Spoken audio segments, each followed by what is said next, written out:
The outside wheels must spin faster than the wheels on the inside because they have a greater distance to travel in the same length of time. In the same length of time. When a wagon turns a corner, the wheels can travel at different speeds because each one can turn freely on the axles. And in the early automobile, the rear wheels turned separately and only one wheel was connected to the engine. But when only one wheel was driven by the engine, it had to do all the work, and it couldn't get a good enough grip on the road to do its job properly. So the one-wheel drive was soon out of date.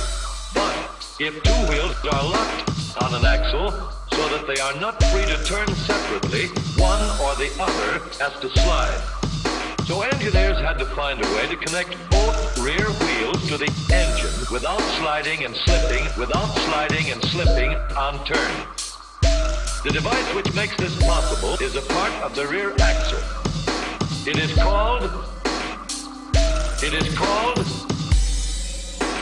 a part of the rear axle. It is called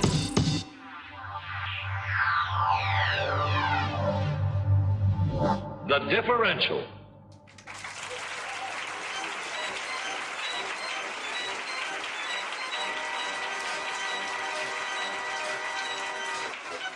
Because it can drive the rear wheels at different speeds.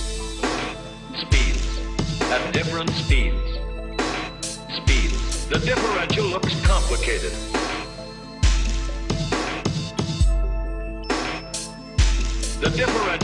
complicated. But once we understand its principle, it is amazingly simple. These two wheels are mounted on separate axles and supported by a frame so that they can revolve freely at different speeds. Let's fasten a spoke. Let's fasten a spoke on the inner end of each axle.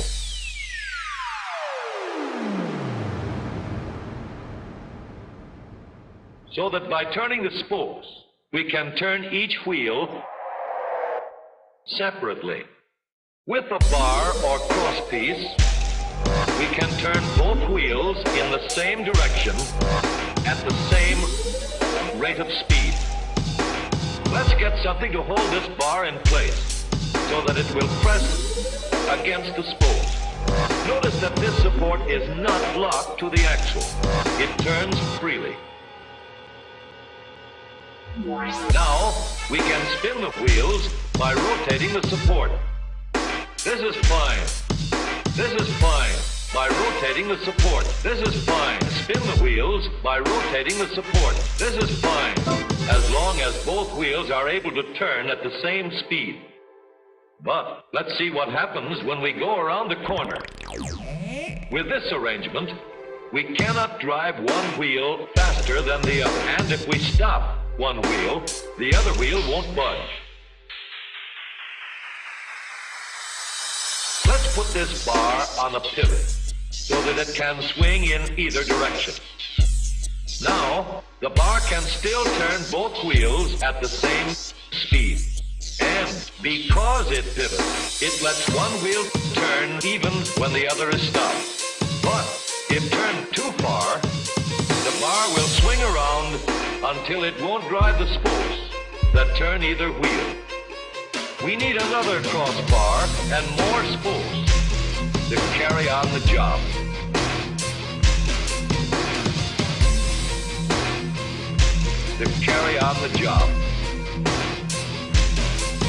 When we stop one wheel, the crossbars will continue to push the spokes of the free wheel around. As long as both wheels are free to turn, the bars do not swing on their pivot and the wheels move at the same speed.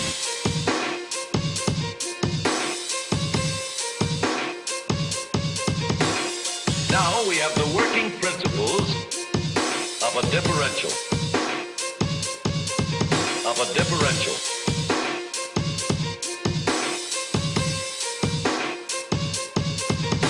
differential.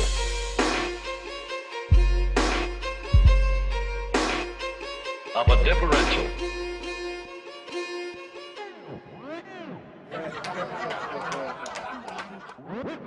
To adapt the model for use in an automobile, we will have to make a few changes. In order to reduce the jerky action caused by wide spaces between the spokes, we will put in more spokes, more spokes, more spokes, more spokes, more spokes, more spokes, more spokes, more spokes, more spokes, more spokes. Further filling in the spaces between the spokes gives steadier, more continuous action, and changing the shape gives firm, constant contact, constant contact, constant contact, constant contact, constant contact, constant contact, constant contact. Now we can make the gears thicker and stronger, and we have differential gears. The edges are cut so that they will fit together more smoothly and silently. And another gear is added to share the work of driving the axle. The principle is the same. In order to turn the support and drive the wheels, we can fasten a large gear here, connected by a smaller gear here to a source of power. Notice that the power is connected to the differential at the center line. We can make our model more compact by moving the gears closer together. When we put our differential in an automobile, we have to leave room for the drive shaft, which carries the power from the engine. We may build the floor of the car above the drive shaft. But if we do, we won't have much room inside unless we make the top of the car high too.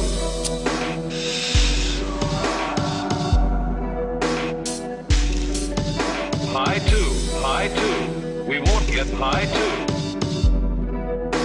Of course, if we do, we won't have much room inside unless we make the top of the car high two, high two, high two, be higher than the floor.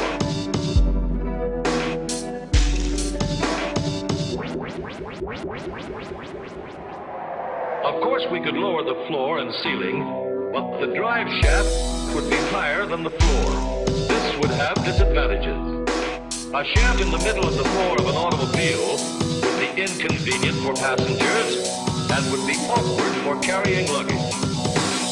Today, engineers have found a way to make the car roomier and closer to the road without a clumsy shaft above the floor.